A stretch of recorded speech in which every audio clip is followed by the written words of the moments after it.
नौशहरो तहसील reporter Mansoor Ali मंशोरी की report के मुताबिक गांव केंजल मंगनीजो के मेहनत कश खुशहाल मंगनीजो के घर को नामालूम अफराद ने आग लगा दी। मजदूर का घर मुकम्मल तौर पर जलकर राख हो गया।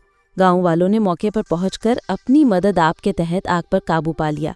आग लगने से घर में मौजूद तमाम सामान बशमूल बिस्तर, सोना, चांदी, जेवरात, खाने पीने की अशिया, कुछ नकदी और जरूरी कागजात जलकर राख हो गए। आग का शिकार किसी मददगार के बगैर रह गया है। तो मुझे घर में सामान कीमती पियो हो, खट्टू ऐं कलर घणी बोरियूं,